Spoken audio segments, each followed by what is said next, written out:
December 16, 1944. A bitter morning in the Ardennes forests of Europe. Frost clung to the branches like brittle lace, and the ground lay frozen, cracked by winter's grip. Soldiers on both sides stirred in the half-light, unaware that this day would change the course of battle forever. The German army, desperate and resolute, had launched its last great offensive, Operation Watch on the Rhine. It was Hitler's final wager, a gamble fueled by ideology and despair, to strike through the Ardennes and split the Allied forces. Over 200,000 German soldiers prepared to fight with tanks and artillery, masked in the fog like a ghostly horde. Among the troops was the 326th Volksgrenadier Division, veterans of the Eastern Front hardened by years of combat. They expected another battle of brute force, of artillery barrages and close-quarter firefights. But what awaited them in the frost-laden woods was far more terrifying, far more incomprehensible. At 5:30 hours, the German assault began. Thousands of rounds of artillery screamed through the dawn sky, 1,600 per minute, flooding the lines with destructive fire. The Americans stationed along the thin front were caught off guard, and chaos reigned in their trenches.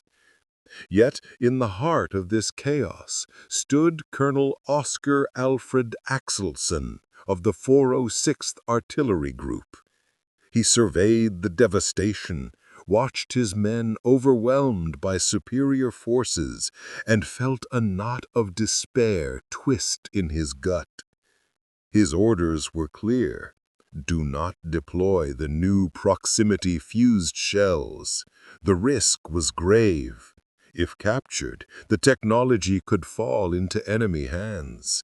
Court-martial loomed if he disobeyed. But Axelson? He was no man to watch his comrades die without action. He knew that conventional artillery couldn't stop the German tide. And so, against orders, he gave the command: load them. The artillery crews scrambled, hands shaking as they handled the most secret weapon in the arsenal. Each shell contained a miniature radar system, no larger than a coffee can, a self-contained brain that could sense its target's presence and explode at the perfect moment. No longer would soldiers find safety behind trees or trenches. Death would no longer wait for contact. It would seek them out. The first salvo rose like fire into the freezing air. The shells streaked overhead and detonated, not on impact, not at preset times, but in mid-air, precisely where the German assault columns advanced. Steel fragments rained down like shards of shattered glass, cutting through flesh and bone, splintering timber, and shattering the illusion of cover. The German soldiers froze in disbelief. What is this? Foxholes became death pits, trees became splintering tombstones, trenches collapsed under the hail of fragments. Those who tried to run were cut down before they could move. Even the seasoned veterans of the Eastern Front, trained to withstand artillery, could not comprehend this new terror. The mathematics of war had been rewritten. The secret science of death. The proximity fuse, born of scientific brilliance and industrial might, had taken years of clandestine development to create. Inside each shell, engineers packed 130 components, including tiny vacuum tubes, carefully designed to endure the extreme forces of artillery firing. The acceleration at launch was so intense, 20,000 times gravity, that ordinary electronics would have been crushed instantly. To survive this, an innovative design was required. A glass ampoule filled with electrolyte would be crushed by the force, activating a battery that powered the radar system. The tubes, no larger than pencil erasers, were shockproof, heat-resistant, and capable of detecting targets from tens of feet away. The scientists worked in secrecy, rivaling the atomic bomb program.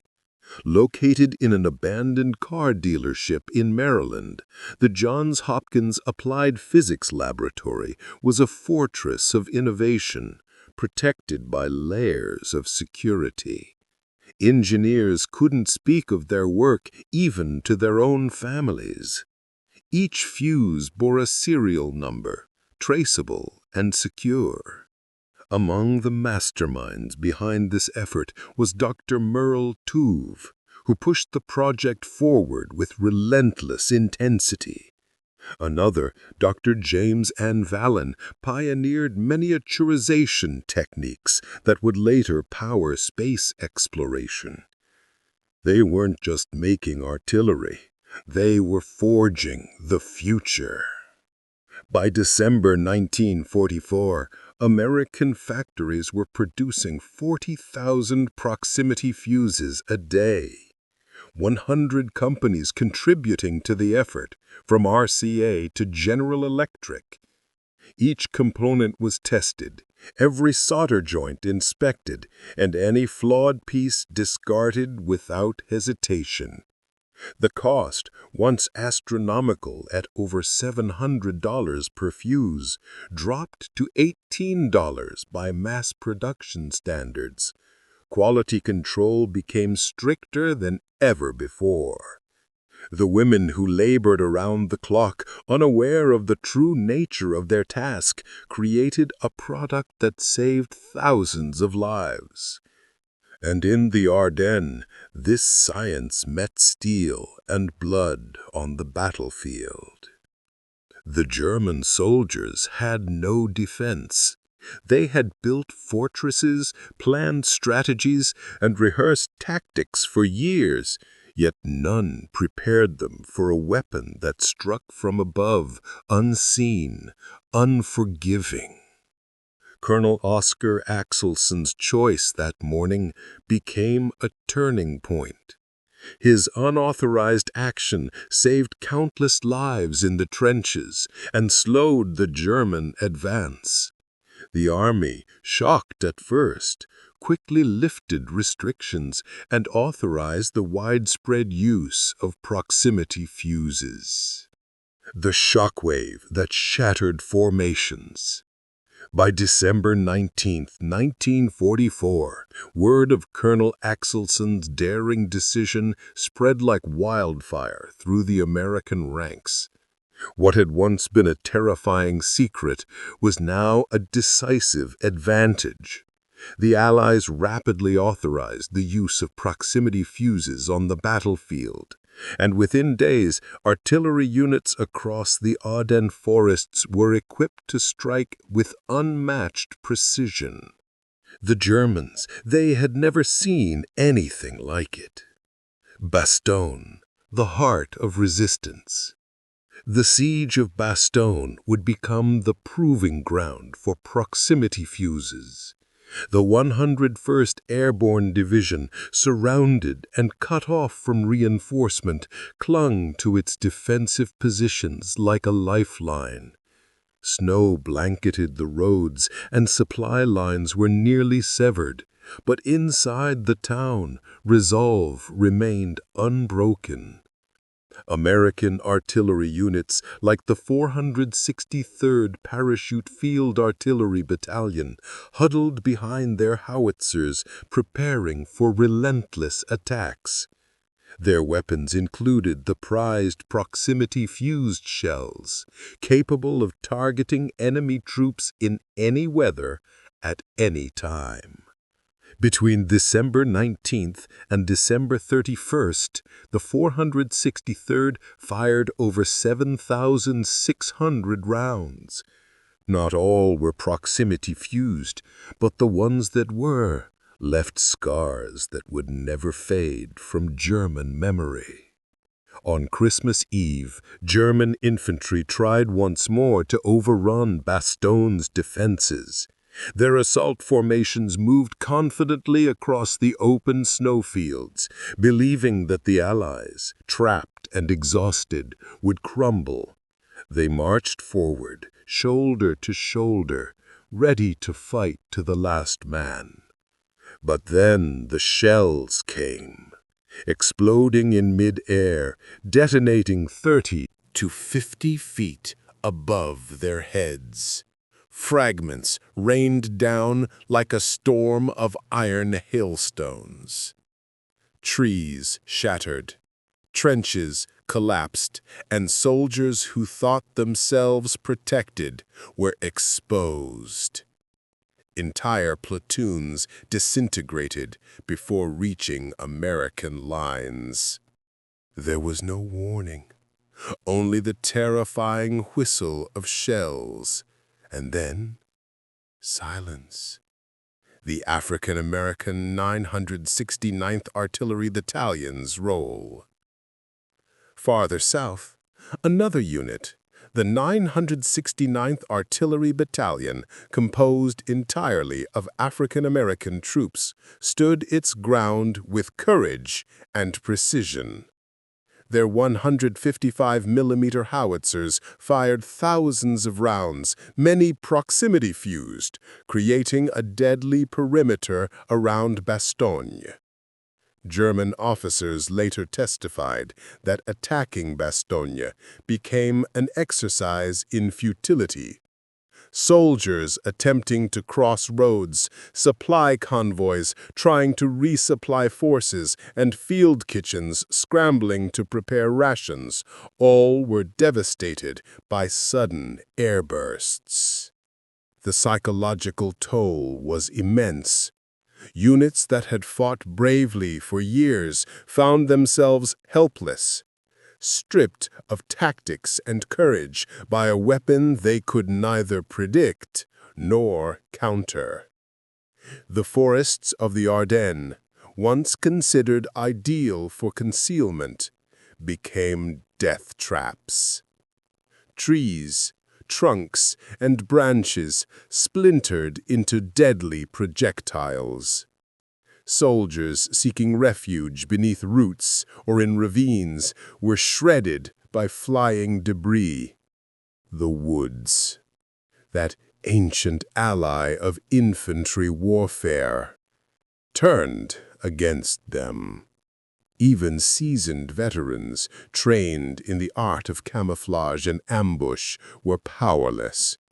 Entire squads scattered, seeking safety only to be caught in the open by explosions overhead. The Sauer River slaughter, a nightmare realized.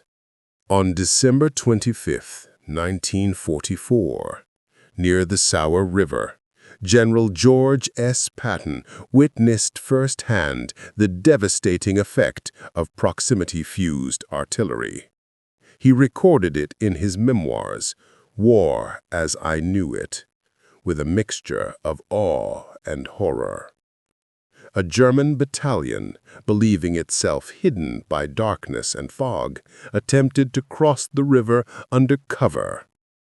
They assumed that traditional artillery required observation and guidance to be effective. They thought the river would shield them. But proximity-fused shells needed no guidance. They detonated above the crossing, creating overlapping zones of destruction. The river's freezing waters offered no sanctuary. Trapped between the current and deadly fragments, 702 soldiers were killed in minutes, counted by American forces after the barrage. The event left a psychological scar deeper than any wound. The elite commandos breakdown. By December 21st, German SS Colonel Otto Skorzeny's elite commandos, trained in infiltration, deception, and sabotage, attempted to seize Malmedy. These were hardened troops, veterans of daring operations hand-picked for precision strikes. They disguised themselves in Allied uniforms, planning to slip behind enemy lines. But proximity-fused artillery detected them, bursting overhead with terrifying precision. Their tactics failed catastrophically, and their assault ended in ruin. Survivors, indoctrinated to believe in German superiority, abandoned discipline. Some even charged straight into American lines, preferring instant death to endless bombardment. The collapse of morale among Hitler's best soldiers sent shockwaves through German ranks. The industrial miracle behind the weapon. By late 1944, over 100 American companies had shifted production to proximity fuses. Crossley Corporation left refrigerator manufacturing to assemble shell components. Enerson Radio repurposed its facilities to support the war effort. Thousands of women, unaware of the true nature of their work, soldered wires and tested circuits for hours on end, day after day, with no break. Quality control was severe. Every component was inspected. Random samples were fired to ensure survival under combat conditions. Faulty parts were discarded without hesitation. This precision saved lives and built the infrastructure for modern electronics. A new era of warfare.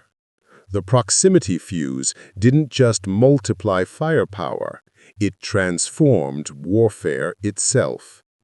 It became the first weapon to sense its environment, detonate at the most lethal moment, and eliminate entire formations with uncanny efficiency. It turned artillery into a smart weapon, one that didn't require constant human input or guesswork. The technology pioneered during the war laid the groundwork for satellites, guided missiles, and modern warfare systems. And all this from tiny vacuum tubes, squeezed into a shell that no larger than a coffee can? The revolution spread across the Ardennes. Slowly, after Bastogne, after Eisenborn Ridge, the impact of proximity fuses rippled through every corner of the Ardennes battlefield. German commanders could barely comprehend what was happening, how their most carefully trained divisions, their most seasoned artillery crews were undone by shells that exploded before contact, that seemed to hunt them through the sky. By late December, every American unit fighting in the region felt the change. Even the most remote positions suddenly became death traps. Supply trains that once creeped safely along narrow roads were ambushed from above, their drivers and guards helpless against the weapon they couldn't even see. It no longer was enough to dig deeper trenches or to hide beneath camouflage nets. The enemy's reach extended where no man could defend. The transformation was swift, brutal, and undeniable. American commanders reported that engagements once expected to last for hours collapsed within minutes. Entire companies lost cohesion. Infantry columns dissolved under sudden, overlapping barrages from high-arcing shells detonating with chilling precision. The human toll. Stories from both sides. Soldiers whispered in hushed voices. Stories of shadows in the sky, of death that came from nowhere. American artillerymen, their hands blackened with grease, spoke of their awe and fear at the weapon they operated. Many didn't know how it worked, only that once fired, the shell seemed to seek its target with terrifying accuracy. Some recalled moments where German troops, rather than retreating, simply froze in place, paralyzed by shock and disbelief before the inevitable burst. On the German side, field reports described men clawing at helmets, disoriented and terrified. Veterans who had endured years of brutal fighting on the Eastern Front admitted that this was unlike anything they had seen. Some attempted to adapt by scattering their formations, only to find that no matter how widely they spread, they could not escape the kill zone. One captured German soldier, later interviewed by war correspondents, described it simply: "It was as if the sky itself was against us, as if we were being hunted." The breakthrough and expansion of use. By January 1945, proximity fuses were no longer a rare secret weapon. They became the backbone of American artillery doctrine. After receiving full authorization, American units across the front rapidly integrated the technology. The supply chains established earlier ensured that within days, every major engagement included artillery equipped with proximity-fused shells. New tactics emerged. Artillery commanders coordinated barrage patterns that maximized the lethal area coverage, ensuring that even surprise attacks would be met with withering fire. Forward observers, once essential for adjusting fire missions, saw their roles evolve as the fuses themselves ensured optimal detonation timing. The weapon's effectiveness transcended strategy.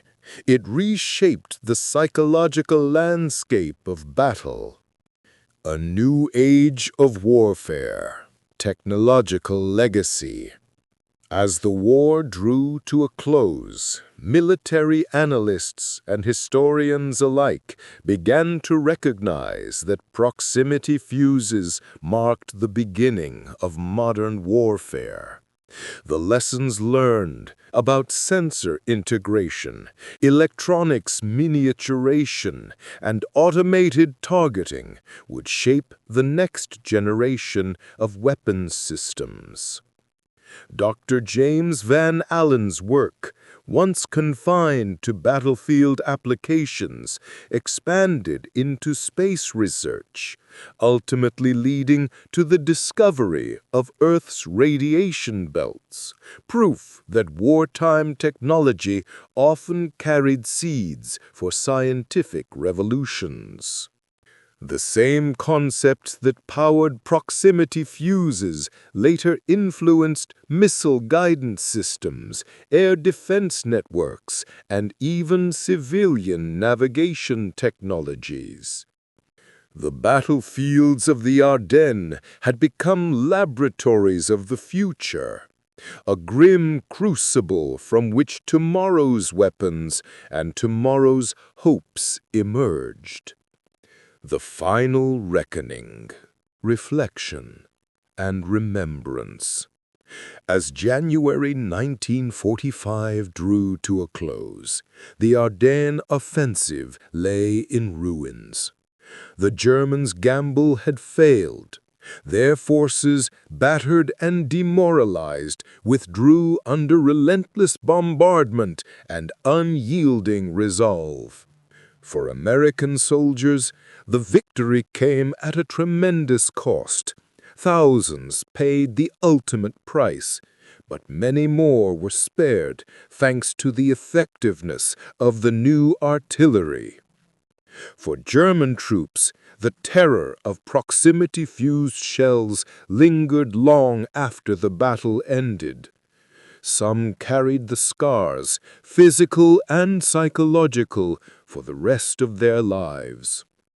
And for history, this new weapon marked a turning point not just in the war, but in how humanity would wage conflict ever again. The story of proximity fuses is more than a tale of technology. It's a story of courage in the face of the unknown, of innovation forged by necessity, of men and women whose labor, sacrifice, and genius altered the course of history. Thank you for remembering these stories with me. Until next time, stay safe, stay curious, and never forget the lessons written in blood, steel, and resilience.